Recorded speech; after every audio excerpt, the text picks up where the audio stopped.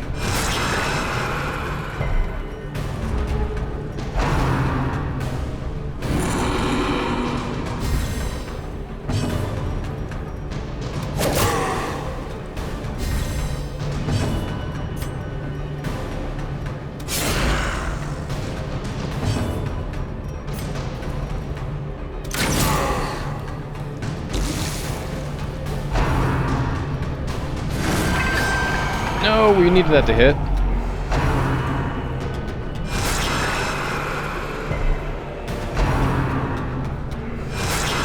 Linum, we needed you to dodge that.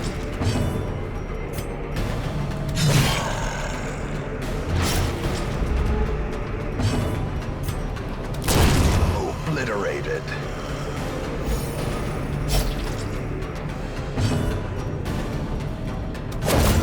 Continue Okay. the onslaught. There's that guy Destroy dead. them all. Big dodge. Get some healing on. Please. Okay, collect call I'm fine with. Collect call. Because now we can just Iron Swan. And there we go. There is a collector fight done, chat. The rats. My goodness. How could we be so unlucky? I will never know. Success so clearly in view. Or is it merely a trick of the light? Bas relief.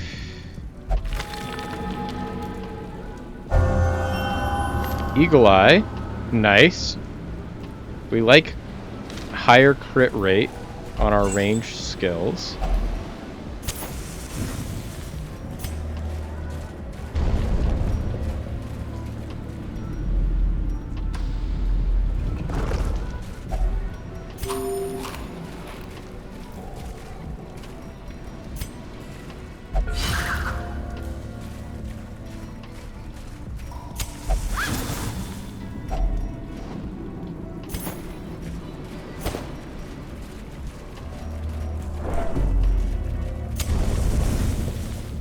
Okay, so we got hunger checked in this hallway, which means that we're going to go back out and then we'll rest in this room since we can't get hunger checked again in that hallway.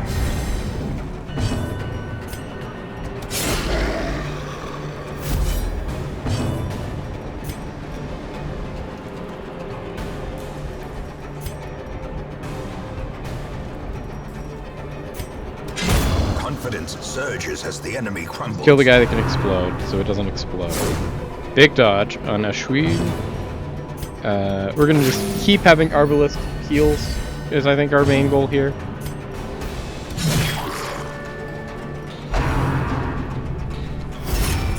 We can yop if we have to, but also I'm fine with him just protecting there. Because we're just trying to do damage at this point.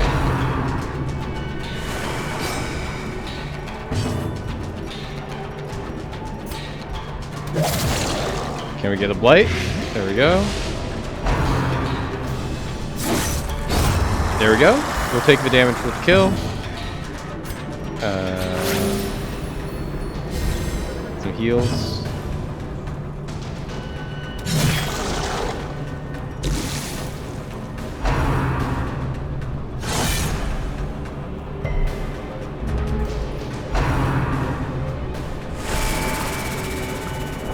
Okay. We're fine with that, I think.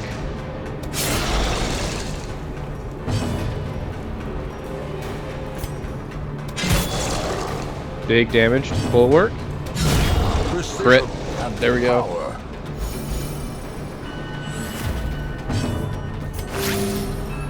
Okay. 6 heal. We'll take the heals.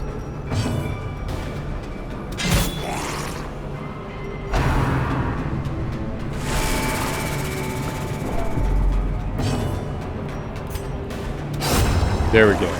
Perfect, perfect, perfect. Remind yourself that overconfidence is a slow and insidious killer.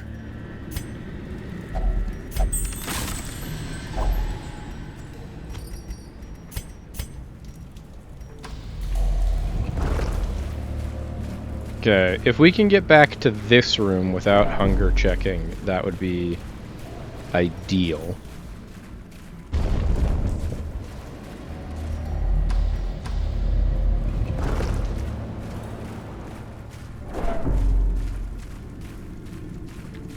And we should be able to, since this was hallway 1. This is hallway 2. So we will rest here. We'll take this one fight in between these two rooms.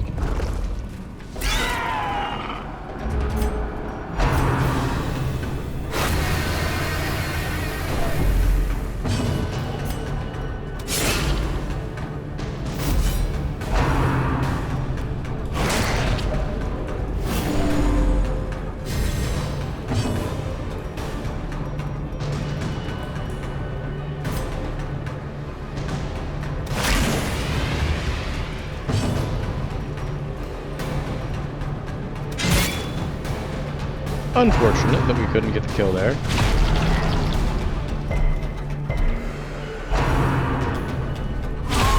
Such That's a an terrible insane crit. assault cannot be left unanswered. There we go. We got rid of the first sycophant.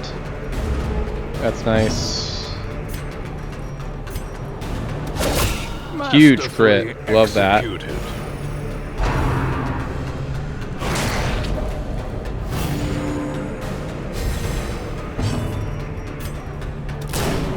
Don't love that dodge.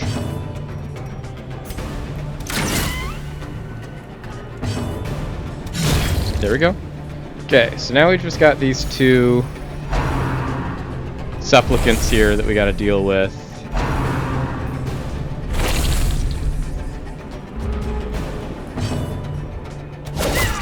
Nice crit. Singular strike.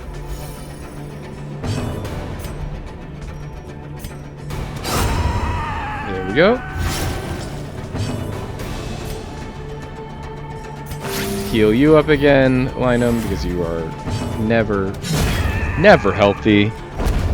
There we go. Okay, so Seize this we can take the momentum. Band-Aid.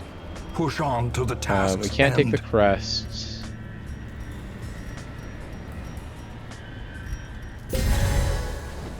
Grab these sapphires.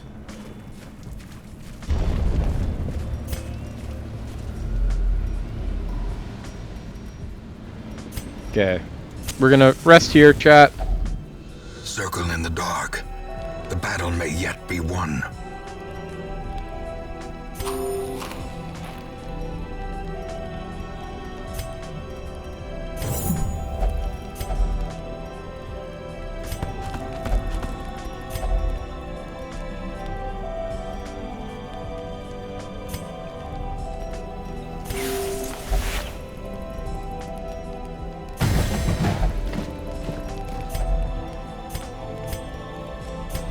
Okay.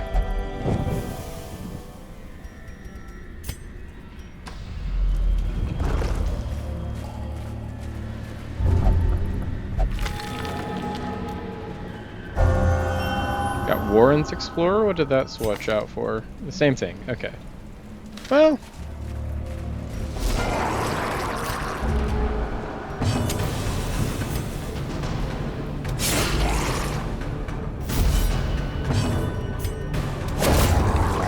There we go, there we go.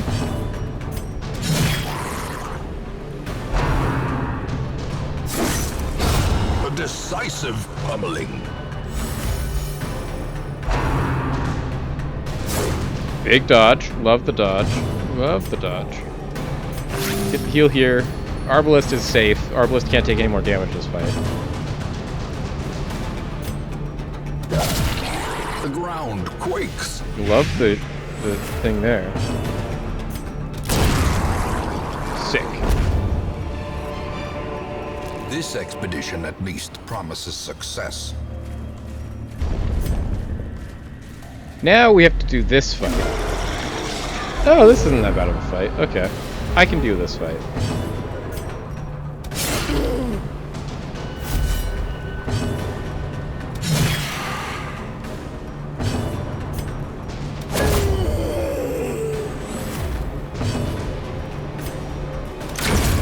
Perfect. Okay. So, the pelagic grouper that can spearfish my Arbalest, a bit of a problem. The barnacle barrier here, not a problem at all. We're planning on just killing this guy immediately anyways. It's the spearfishing on my Arbalest that has no HP that we are most concerned about, but we can just have our Arbalest heal themselves. the entire time. And we should be able to eventually out-heal that. That crit also helps a lot.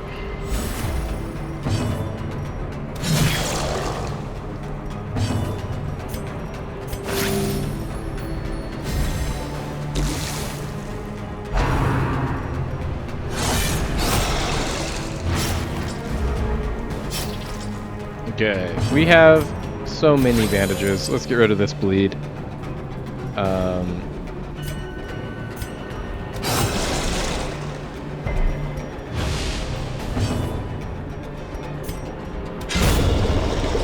There we go. Good crit.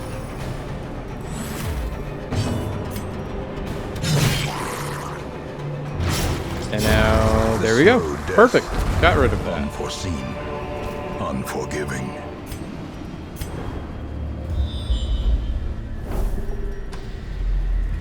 Okay. We have to just go find this last thing, and then we can just do like a victory lap.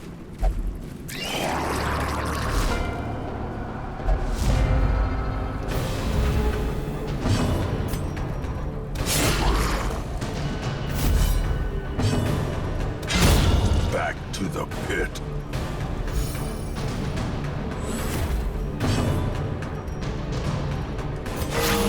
Ooh, nice! Crit! Get rid of the pelagic wide mouth, so we don't have to deal with it. 16 damage on the riposte is massive. Wish we had gotten that dodge, but...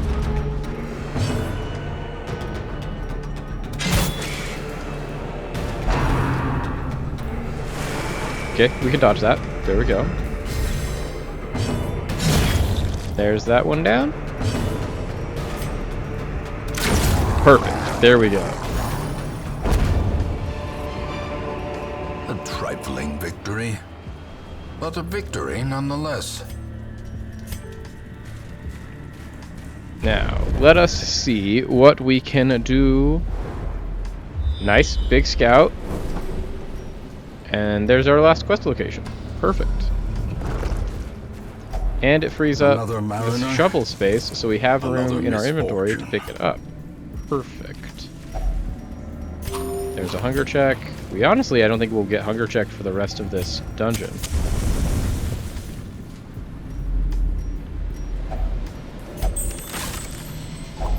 a fortune, waiting to be spent.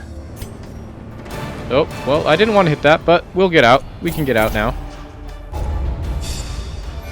People keep getting diseases. You have contracted syphilis, and you believe you are possessed by demons. You will only get to drink, and you have the ague. And Hot to Trot is actually really good. We like Hot to Trot. A finely crafted instrument of butchery. We get a and free bloodshed. upgrade weapon. Yours for the taking. Do we have anyone that's not fully upgraded to boast?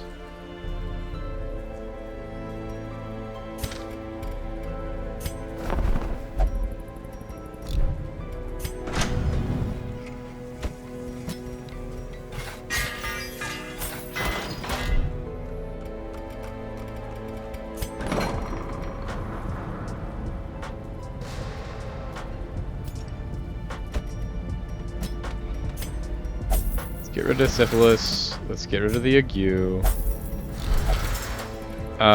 Okay, so we are continuing on our path of we are just trying to do things that help us level up to level 6 on everybody, and it looks like our options are we can either go into the courtyard or we can go into the warrens and do this short veteran.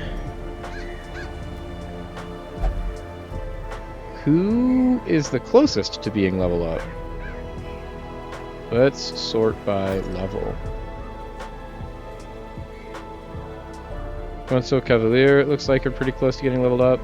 Oh, we've got a whole bunch of people here. So Ribot, Bertrand, Fontmai.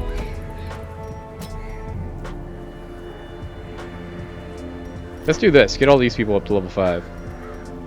Cancel the embark. Let's put on some trinkets. Oh, I can't believe I almost forgot trinkets, chat. How are we gonna forget trinkets?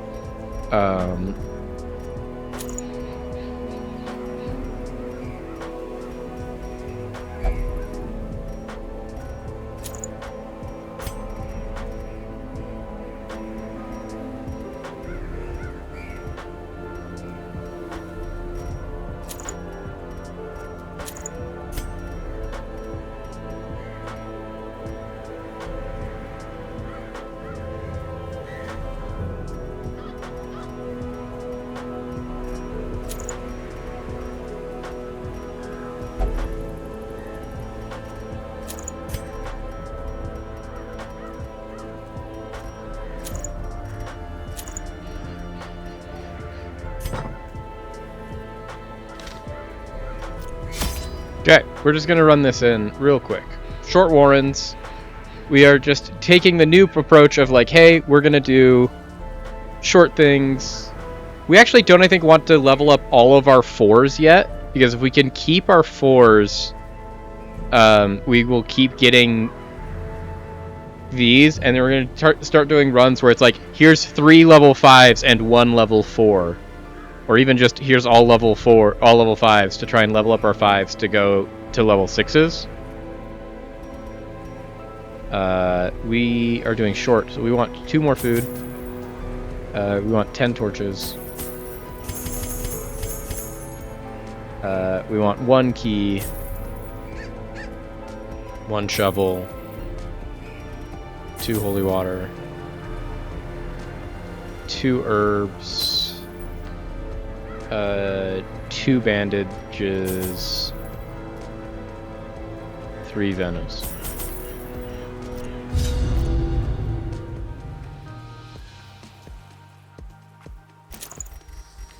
They breed quickly down there in the dark, but perhaps we can slay them even faster.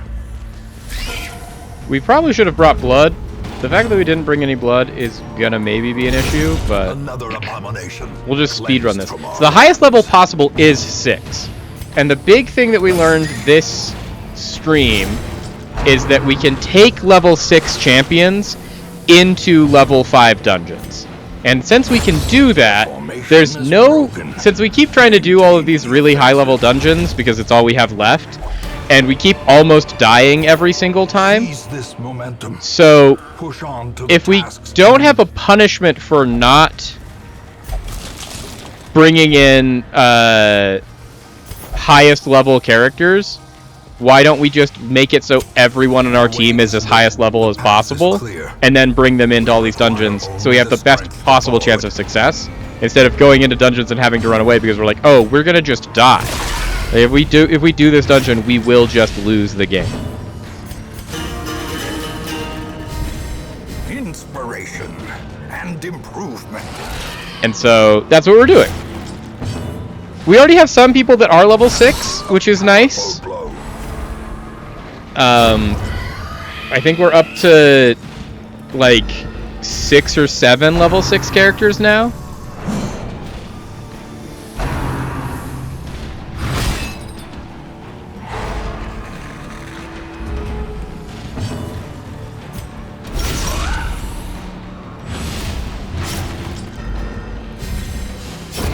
Great is the weapon that cuts on its own.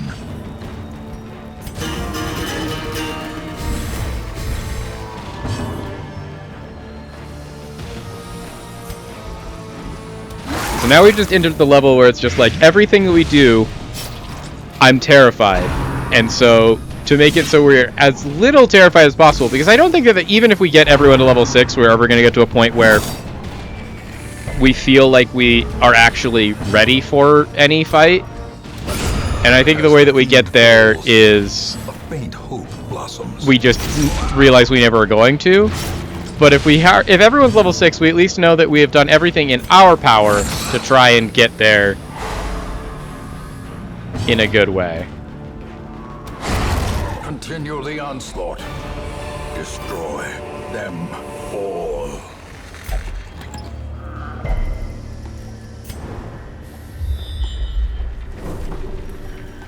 Okay, so because everyone has the Crimson Curse, there's only 7 rooms though. We can do this. We do need more lepers. The thing is we took our leper into a dungeon not too long ago, and our leper almost got one shot, and that's when we're like, hey, maybe we need to take a step back.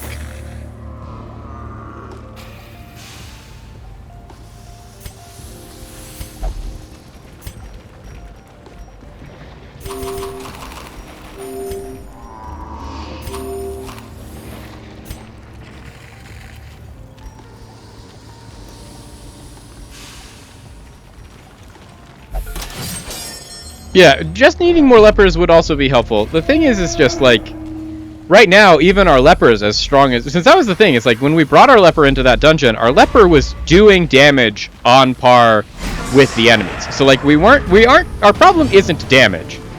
Our problem is very much survivability in that we can dish it out, but then we get hit once and we almost die.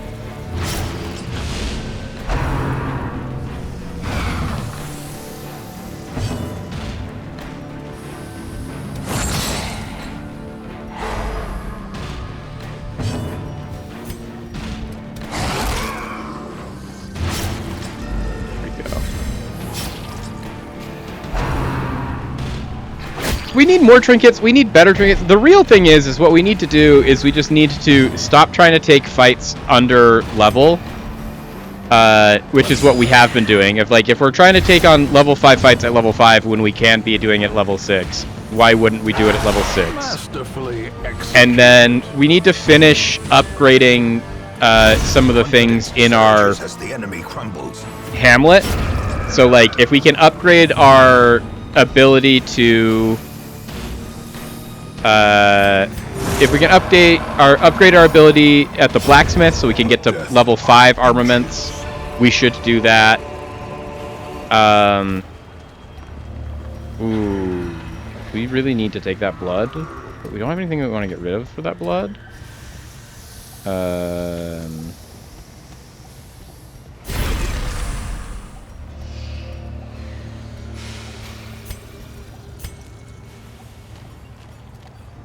So like and the thing is like we have some of the best trinkets in the game, and we have a lot of really good trinkets.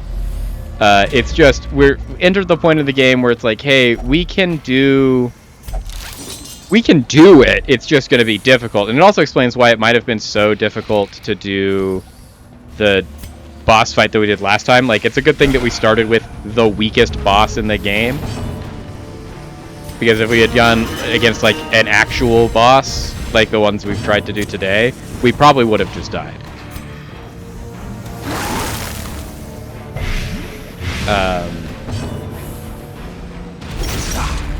But because we went against the Necromancer, which is a pretty tame boss all things considered, we were able to succeed, whereas like there's a real likelihood that we are unable to succeed at this point in time against literally anything else.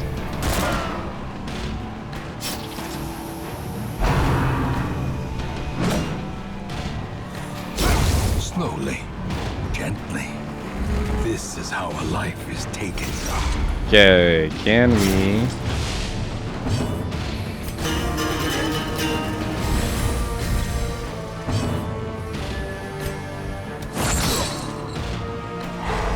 Oh, does he have...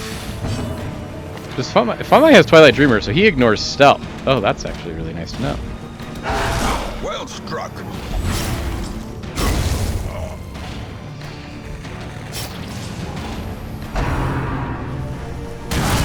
Grievous injury.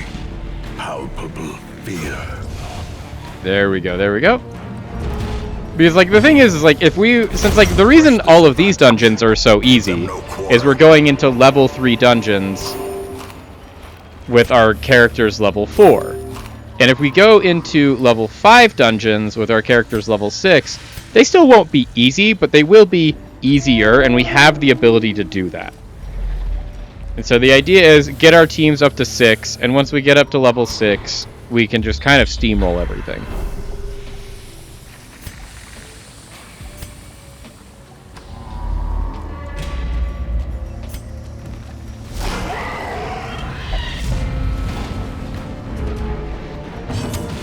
As the light gains purchase, spirits are lifted, and purpose is made clear.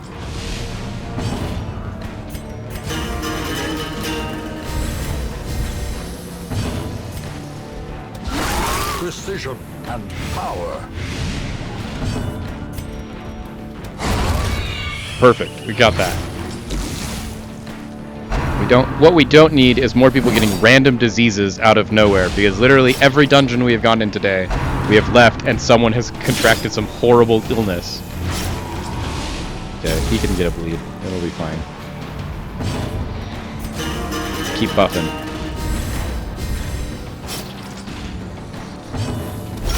Impressive.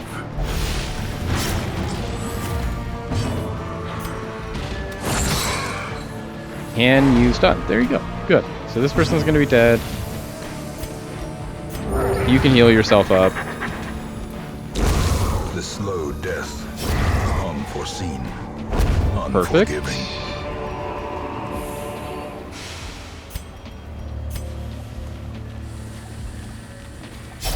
Such blockages are unsurprising. These tunnels predate even the earliest settlers. Okay. This is an easy fight. We'll take it though.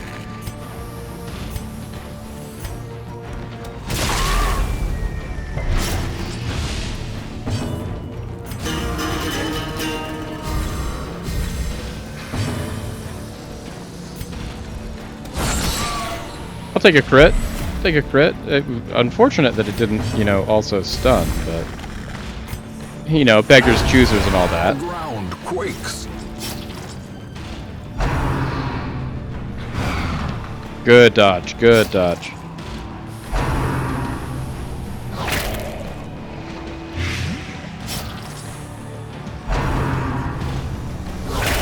Mortality clarified. Honestly, in a having single two strike. frontliners like this, I don't hate.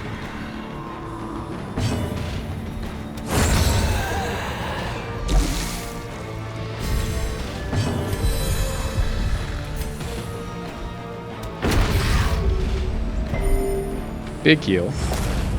He's dead to his bleed. He's not dead to his bleed, but I can't attack him.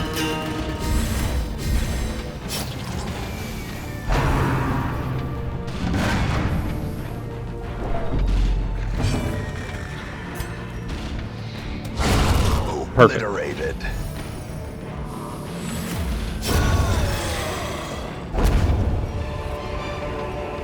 Success so clearly in view. Or is it merely a trick of the light?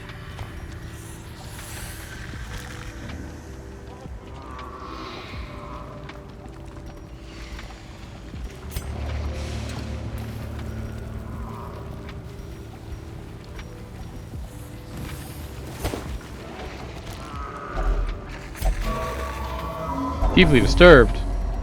50 stress damage. How dare. Well, so we can't go that way anymore because we don't have any...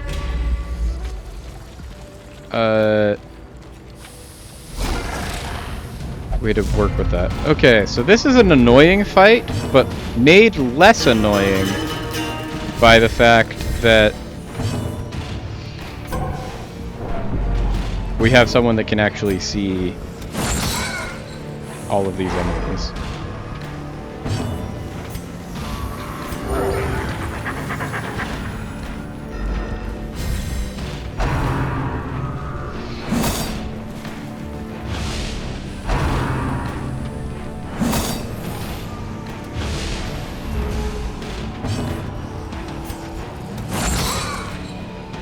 There we go.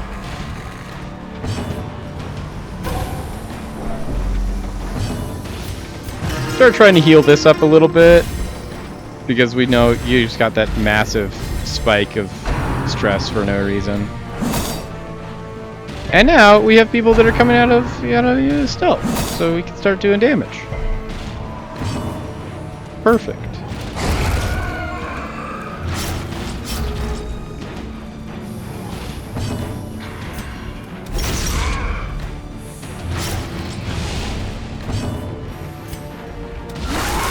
There we go, perfect.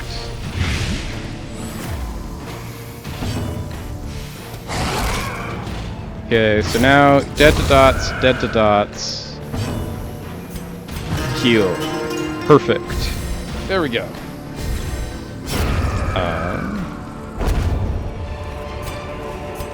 These nightmarish creatures can be felled. They can be beaten.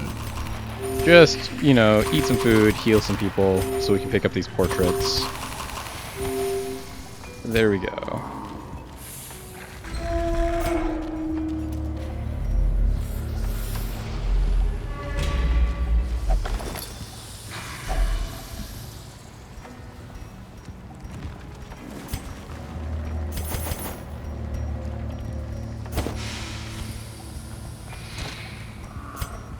Journal page. Date Moira has been afflicted with sickness. It must have been some rotten air from a coffin she insisted on piercing with her spade. As terrible as this place is, I know it will not fall for any trap nor crazed idiot. I wager my lucky coin on it.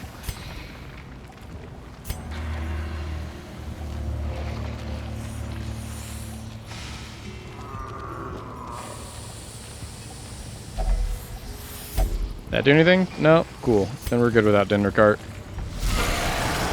Oh, this is a fight that I would have liked to just stumble into.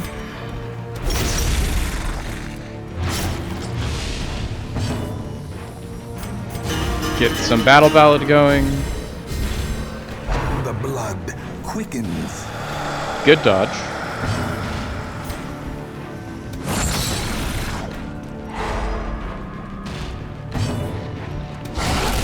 Big crit. There we go.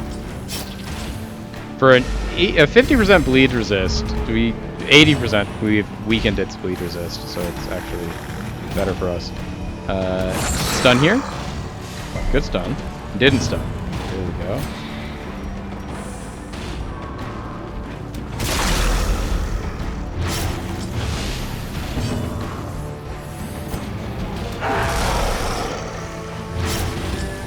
Nine damage of bleed is good.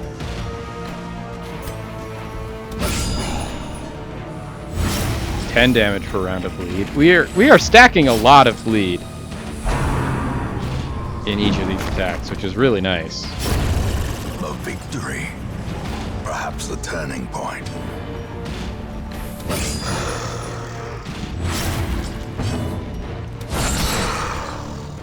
Done? There we go. Perfect. The bigger the beast, the greater the glory.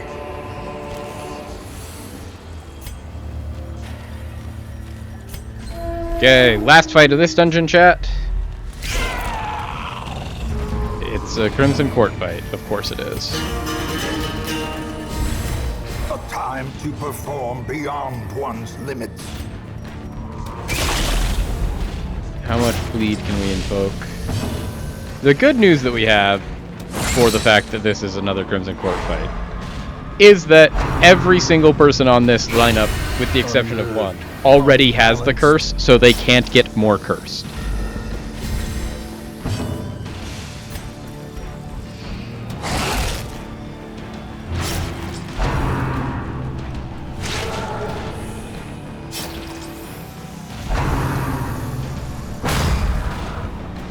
Good dodges, good dodges. Good dodge, love that.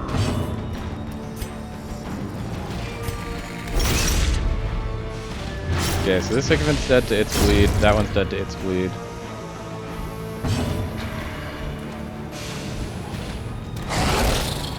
There we go.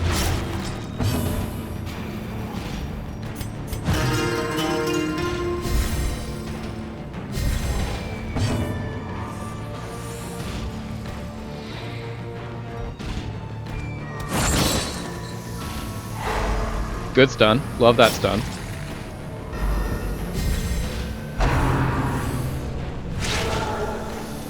Perfect, perfect, perfect. We are navigating this so well. Very happy with the results here. We are going to kill the light because every single one of these chat is dead on their turn.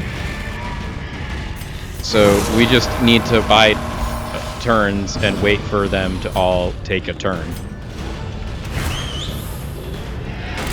And then this gives us the best loot.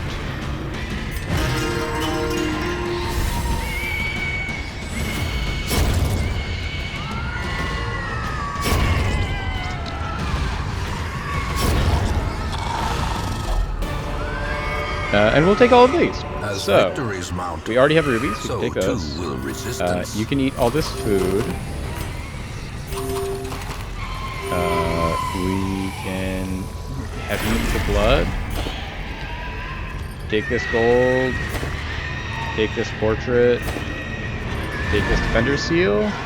Go home. Their squeals fade. Their confidence is shaken. Okay. that leveled almost everyone to 5. Fatmai somehow still only level 4.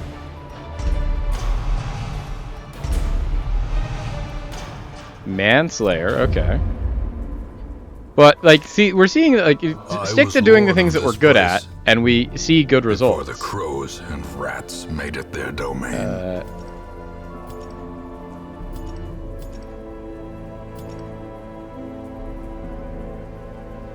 Okay, so...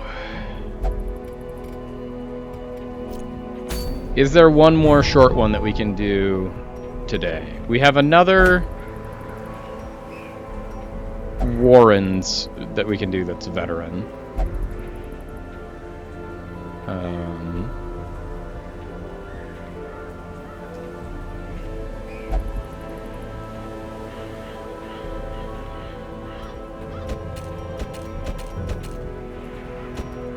You won't do that. Okay.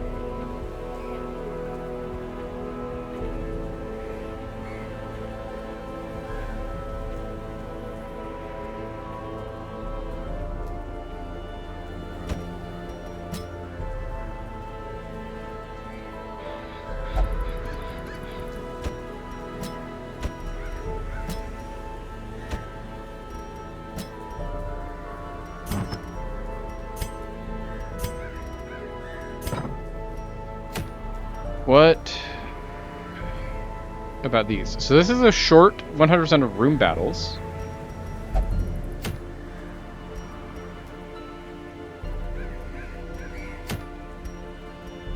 Short 100% of room battles for a Mooncloak. Medium.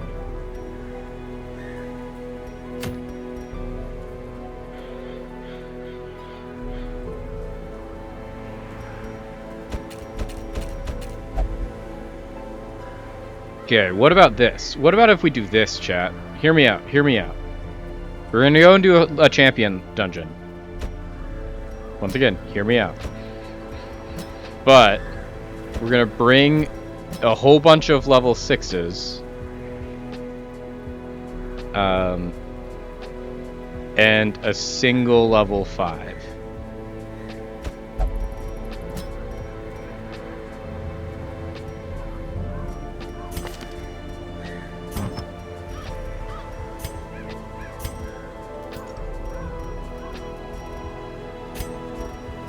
And we can bring scroll. Where's other scroll? There's other scroll. There's sacred scroll. You can be sun cloak, camouflage cloak, just a billion dodge. This can be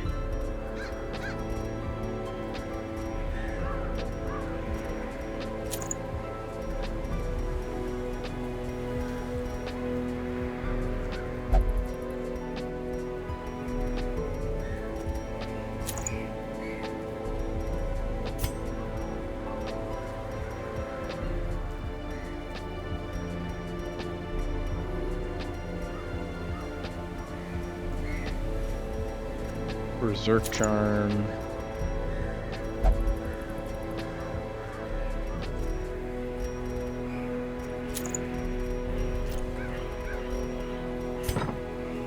And see, let's try this. Let's try this out. We're just gonna try it out. We're gonna try it out, chat. We're not trying to do anything like crazy. We're just gonna, try it out. We're just gonna try it out. Can we improve these? No. Can we improve this? No, we almost can. The point that, like, hey, what if we... What do I have to give you for 3 more portraits? There we go. Instruct Mastery. Fall, so, but their knowledge we got an lives achievement for that.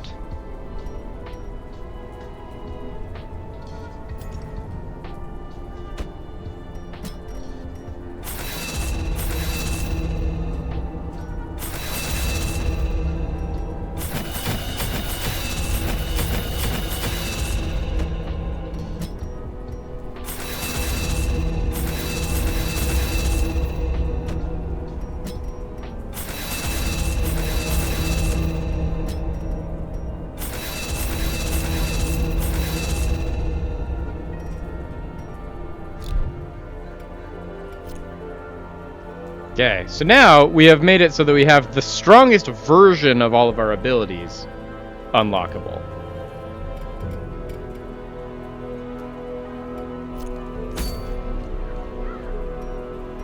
Okay, so we're gonna go on this short little champion dungeon run, and we're gonna see how much more survival it is if we bring in level 6s.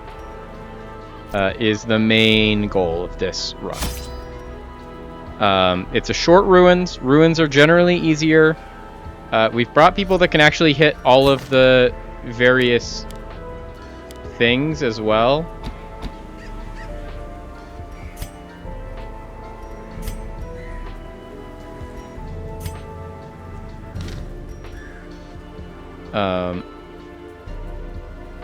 We want 9 food. We want 8 torches. We want 1 key. We already have the key. We want 2 shovels. We want 3 holy water.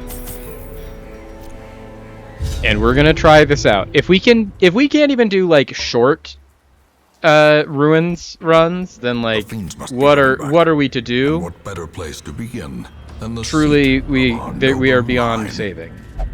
But we have If some of only our treasure best could heroes staunch on the flow job. of otherworldly corruption. 3 of our 4 people that are level 6.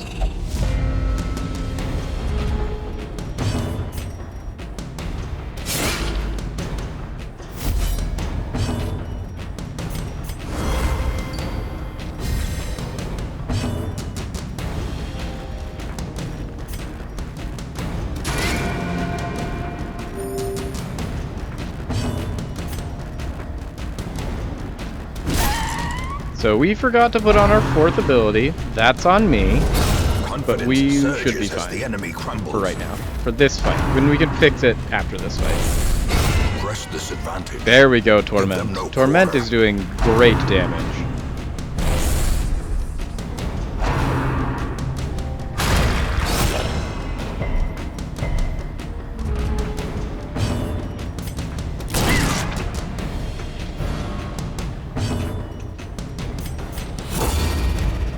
Defend me, please. Heal everybody up.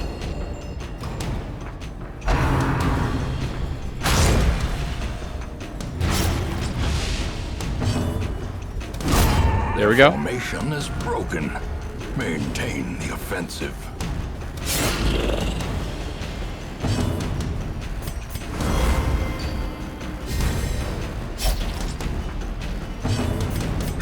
A momentary Big heal. abatement. Big heal. Love that. A huge crit. decisive pummeling. Love that they're attacking him, because that's Continue a the way onslaught. to win. Destroy. I'll take all of them that. Thank you very all. much.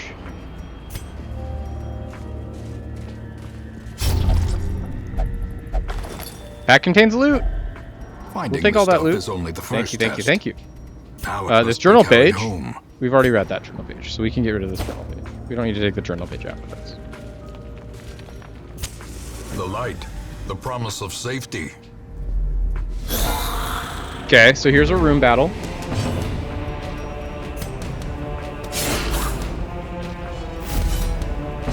You know what we forgot to do? We forgot to put a 4th ability on Renaud. So that's on me again. I'll own up to that. I'll own up to that one, chat.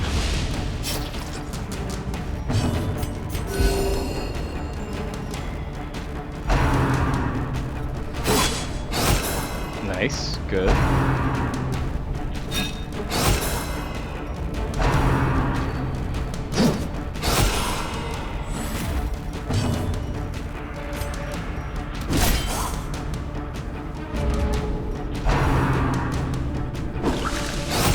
Huge, huge dodge. As the fiend falls, a faint hope blossoms. Okay. Perfect. Love that crit. We'll just need to heal them up. We can heal them up really easy.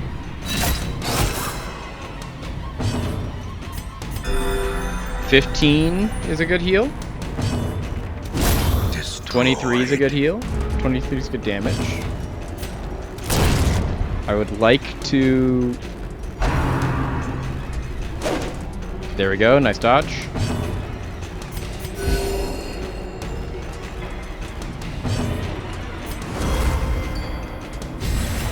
A time to perform beyond Perfect, one's limits. got it. A trifling victory, but a victory nonetheless.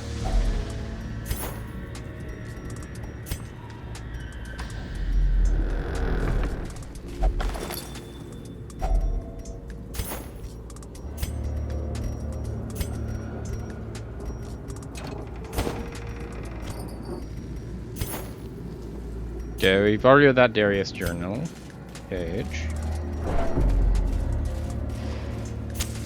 The way is lit. The path is clear. We require only the strength to follow it.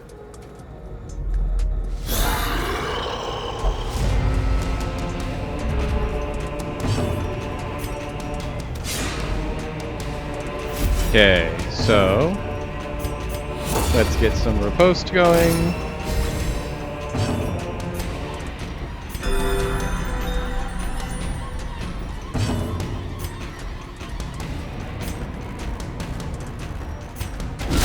Well struck. 32 damage is great.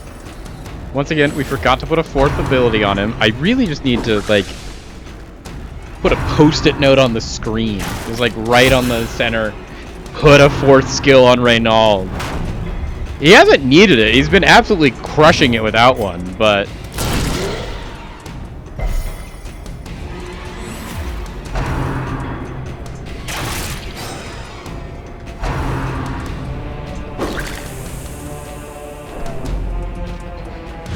Weakened.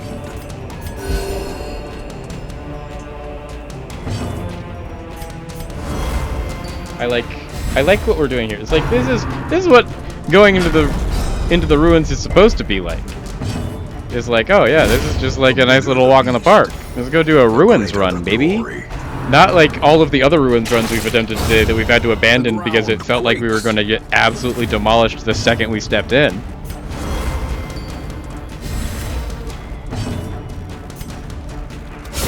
Eradicated. Success so clearly in view. Or is it merely a trick of the light? Okay, so...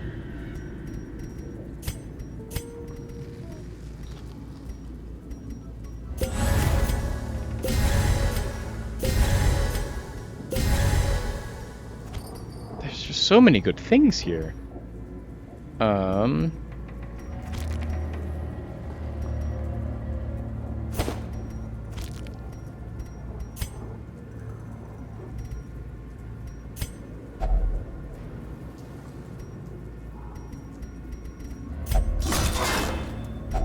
Wealth beyond measure, awarded to the brave and the foolhardy alike.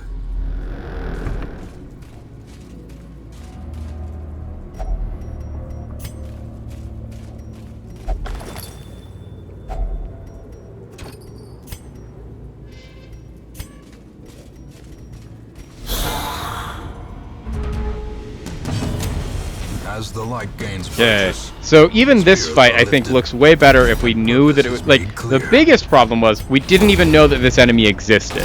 The second we learned that this enemy existed, it changed everything. Because this enemy just buffing all of these other skeletons, like these skeletons generally aren't that big of a deal. The fact that that one just hit us for 14, this one's gonna get us almost into bloodied. The will to fight. It's a good thing that we have this guy that can heal. We have a Vestal that can actually heal really well. Annihilated.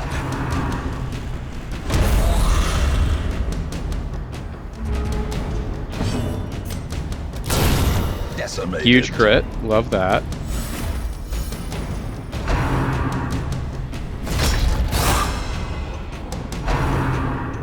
Bump of the night. We can take 8 damage on Reynald. There we go. Killed the Bone Bearer.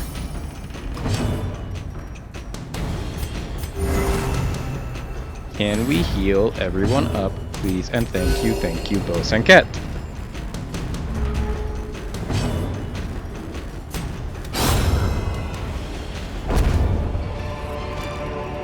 Ghoulish horrors.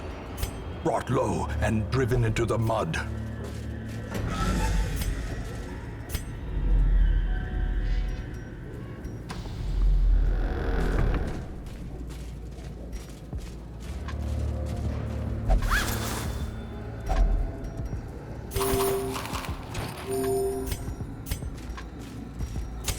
In Radiance, may we Okay, find so just a whole bunch of victory. maggots? We can deal with a whole bunch of maggots. Show me some maggots, and I'll show you the way that a guy that can deal with maggots.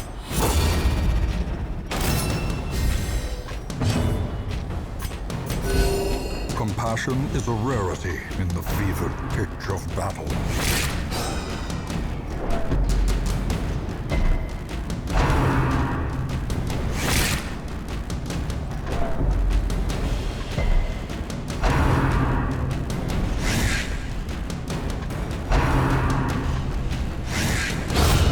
Obliterated.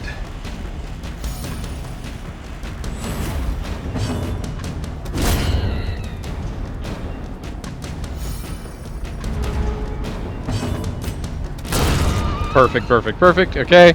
So once again, we've had our scary moments, and like those bone bearers are still terrifying enemies, and I don't really enjoy facing them in any way, shape, or form. The wounds But of war this is can like, be healed. this is what we need to be doing, is we just need to Never basically healed. have one of these level 6s on our squad Be wary. anytime we go into any of these level 5 dungeons. Pride precipitates As a minimum, dizzying just like, hey, fall. this is our emotional support, highest level character.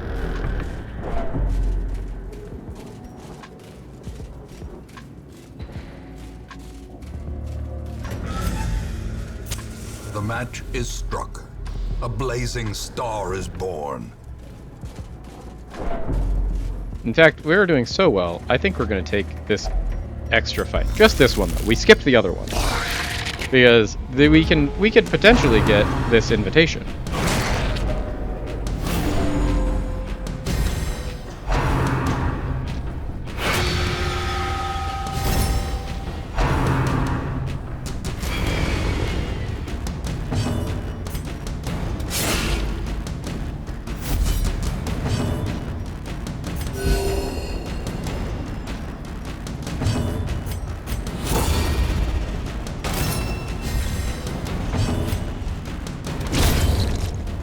Okay, so we've killed the thing that does the most damage.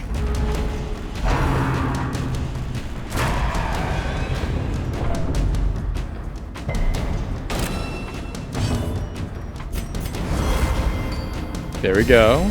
Big buff on the dodge.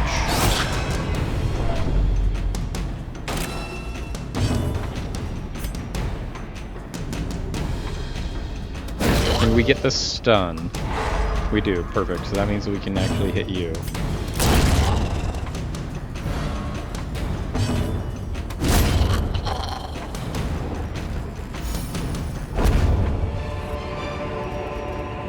Remind yourself that overconfidence is a slow and insidious killer.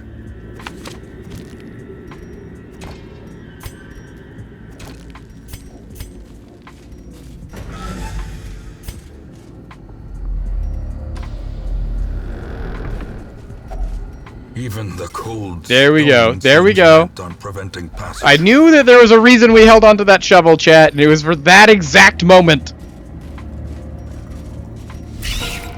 Okay, so here's an annoying fight, but How quickly the tide turns. a doable fight.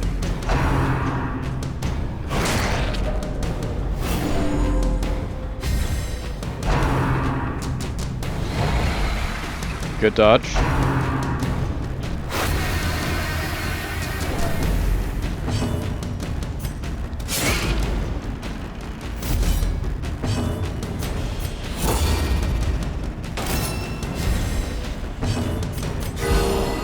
Big heal, big heal. There we go, Bosanket.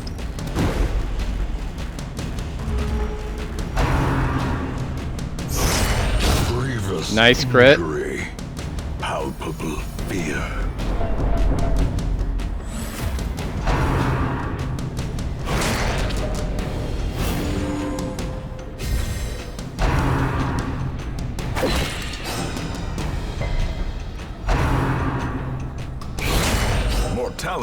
clarified in a single strike.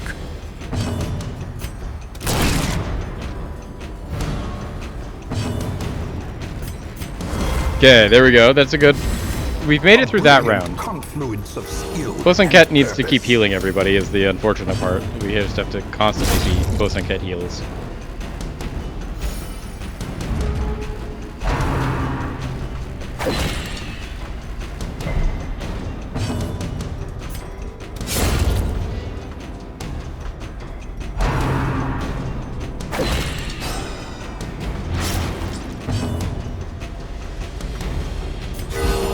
Perfect. There we go. Bosun Ket's really coming in clutch here.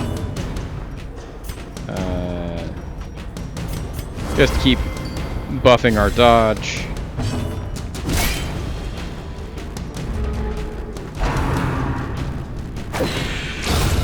There we go. Perfect. We got it. We got it. We got it. Got it. Got it. Got it. Got it. Got it. Good. These nightmarish creatures can be felled. They can be beaten.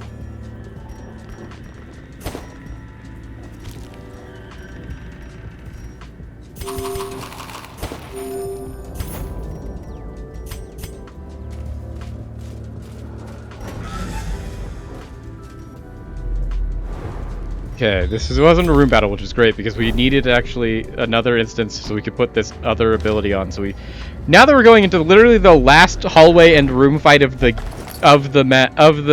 dungeon, Reynald finally has 4 abilities, and we just got rid of all of our food. And war, but nary a thought given to the plow.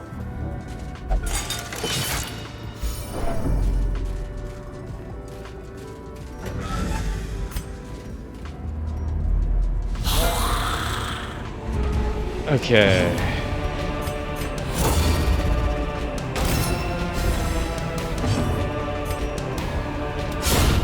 Huge crit, massive, especially since we have so many stressed people, and we do have technically a stress heal. Theoretically, we have a stress heal.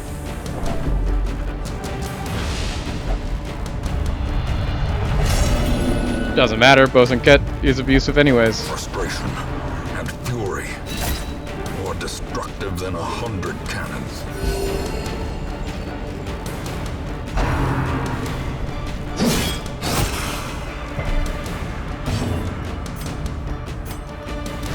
Zealous accusation.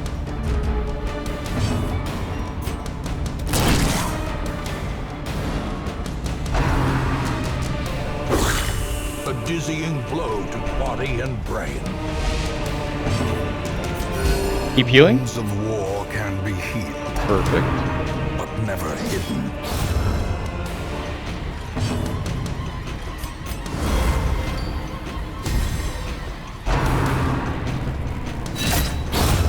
Nice. There we go. Okay, just one more. One more. One more. One more. That's all it cares about. Tempting Goblet. Nice dodge. Perfect crit. We have finished. Seize this momentum. Torch. Gold. Push on to the task's end. Yeah, we're good. Let's get out of here. Done and dusted. Room by room. And we got our sun All by tambourine. all, We already had the dark we'll tambourine, claim but now we have the what bright is ours. tambourine.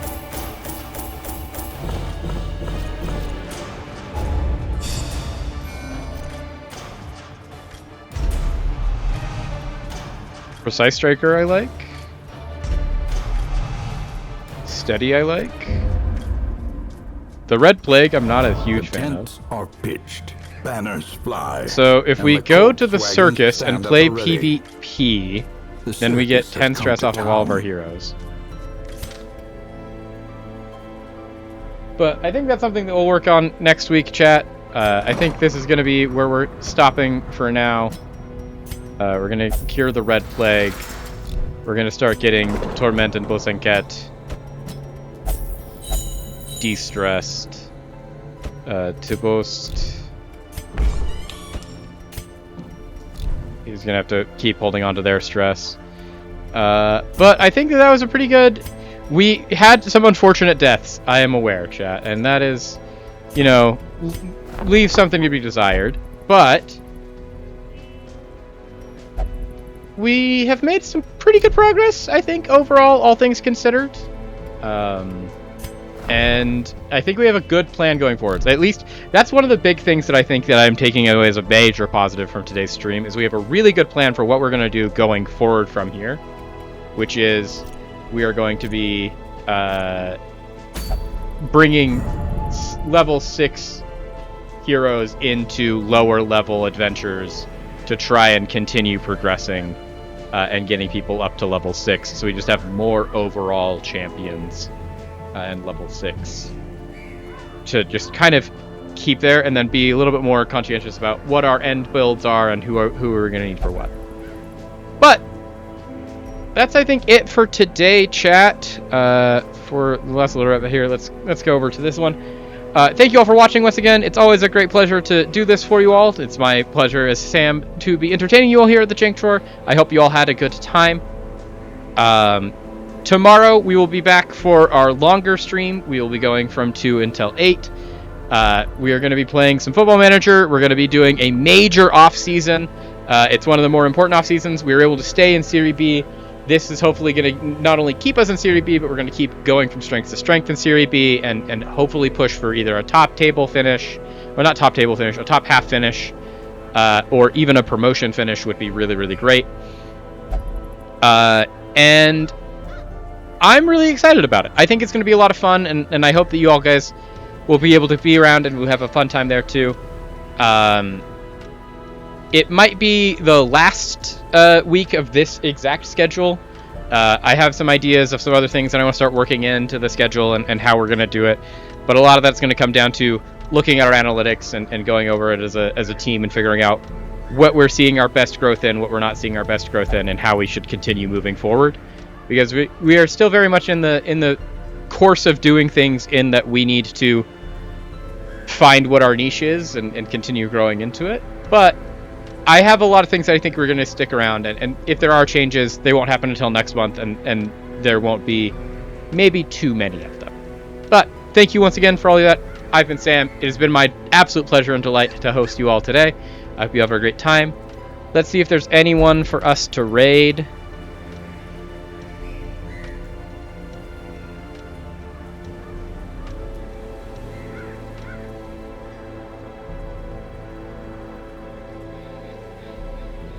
Not really. So, we'll just wrap it up here. See you all. Have fun. Take care of yourselves. And have a wonderful evening.